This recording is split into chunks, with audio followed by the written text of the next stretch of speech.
124번입니다. 정신질환을 관리하는 법. 주변, 본인이나 질환인지, 음, 음, 경험자 자신이나 자기나 주변의 친지가 이게 내가 지금 정신질환인지 아닌지, 병인지 아닌지 인지하고 확인하기가 어렵다는 게 가장 큰 문제. 그러니까 피부병이나 암 같은 경우는 육체의 문제죠. 이거는 객관적인 대상으로 보기로 있단 말이죠. 그 피부병은 피부에 뭐가 났고, 암은 수술해야 되고, 의사가 뭐, 여기 암이에요 하고 보이잖아. 이거는 자아 내면의 문제라서 그래. 그래서 근대 의학의 치료, 트리트먼트, 치료한다 그럴 때는 의학적, 의사가 치료한다 그러죠. 그거는 어, 대상이단 말이야, 몸. 그걸 병의 차원에서 하지만 응? 몸이 아파 이런 거죠. 근데 이쪽은 몸과 마음과 영혼의 치유, 힐링이 더 그래서 힐링 얘기를 많이 한단 말이야. 그래서 그 특정 질환의 치료보다 삶의 총체적 관리를 요구한단 말이에요. 그러니까 의사는 치료만 하잖아요. 정신과 의사도. 그죠? 그러니까 병원을 가야 될지 말아야 될지 고민하는 게 너무 당연한 거예요. 왜 그러냐? 그게 정신질환의 원인이잖아. 어디 한 군데가 딱 부러지거나 그런 게 아니잖아. 그래서 관리 방법도 병과 건강의 흑백 논리에 가까운 근대 이분법의 아파, 낫어 이런 거지. 그게 아니란 말이에요. 그걸 포함하지만 초월하는 방식이 된단 말이죠. 예를 들면 우울증이나 불안증 같은 이 동일한 그러니까 우울증이래, 뭐 불안이래, 불안증이래 이렇게 말한다고 그래도 누구에게나 동일하게 효과적으로 적용되는 치료법이 없어요. 음? 트라우마 경험을 얘기를 드는데 남자들은 어떡하냐? 혼자 트라우마가 있는 사람들은 혼자 있으려고 그런단 말이지. 여성은 거꾸로예요. 인간관계를 중요시해요. 사람들하고 얘기해서 넘어가려고 그래요. 대처법이 극적으로 다르죠. 그러니까 어, 여성의 트라우마는 잘 안 드러나는 경우가 많아요. 성별만 해도 그렇단 말이죠. 그래서 이거를 치료하는 방법으로 디멘전, 차원 개념에 가까운 단계별 관리 체계가 아직 확립돼 있지 않아요. 그래서 내가 이 얘기를 하는 거예요.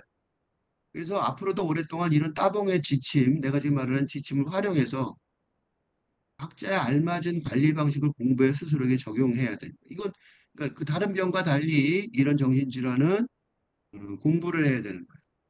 육체질환의 경우에도 최근에는 연명치료 같은 경우 의사가 그 연명치료 거부하는 서명을 하죠. 의- 환자의 의견을 적극적으로 반영을 할 수밖에 없단 말이죠. 연명치료를 하지 말아달라 이렇게요. 정신질환의 경우에는 더 심해요. 환자가 소극적으로 의사의 진료 판단을 수용하는 대신 적극적으로 의사와 협진하여 치료한다는 자세가 요구되는 거죠. 의사가 시키는 대로 하겠다가 아니라 응? 의사랑 같이 하겠다 이런 생각을 해야 된다. 정신질환의 경우는 일상생활의 유지 여부가 질환 판단의 기준이에요. 그러니까 우울하다, 불안하다 그럴 수 있어요. 그건 왜냐하면 시대적 분위기니까 세상이 혼란스럽고 세상이 엄청나게 바뀌고 있으니까 우울하고 불안할 수밖에 없어요. 근데 일상생활이 거의 불가능하면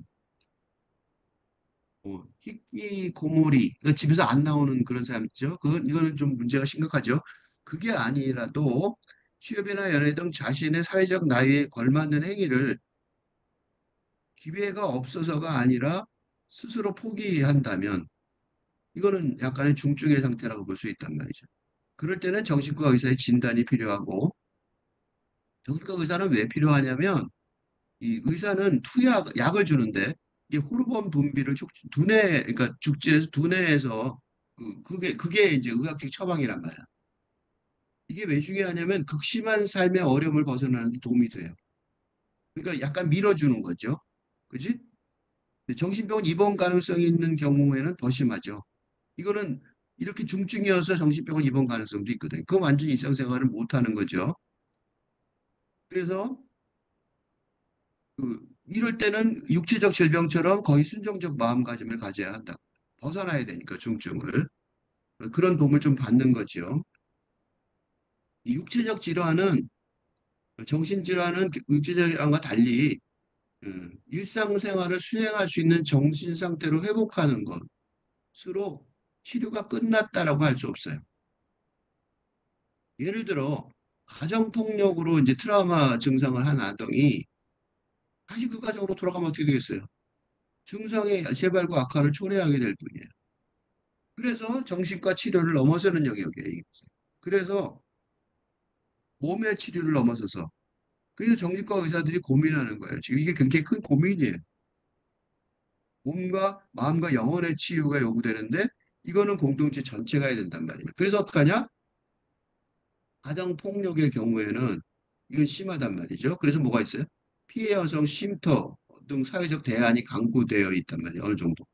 그렇지만 탈근대 의학의 치유가 아닌 근대 의학의 치료가 아직까지 주류의 대처 방식이니까 이거는 아직 처리가 없어요. 그래서 대부분의 경우 정신질환자 자신이 적극적으로 근대의학적 치료법을 포함하지만 초월하는 방법을 이런 따봉의 학습을 포함해서 스스로 적용해야 되는 거죠.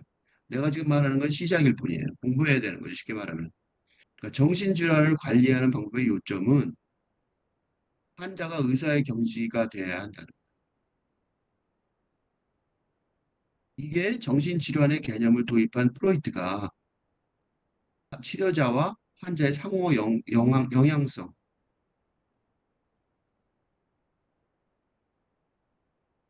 상호 영향을 중요시한 이유란 말이에요.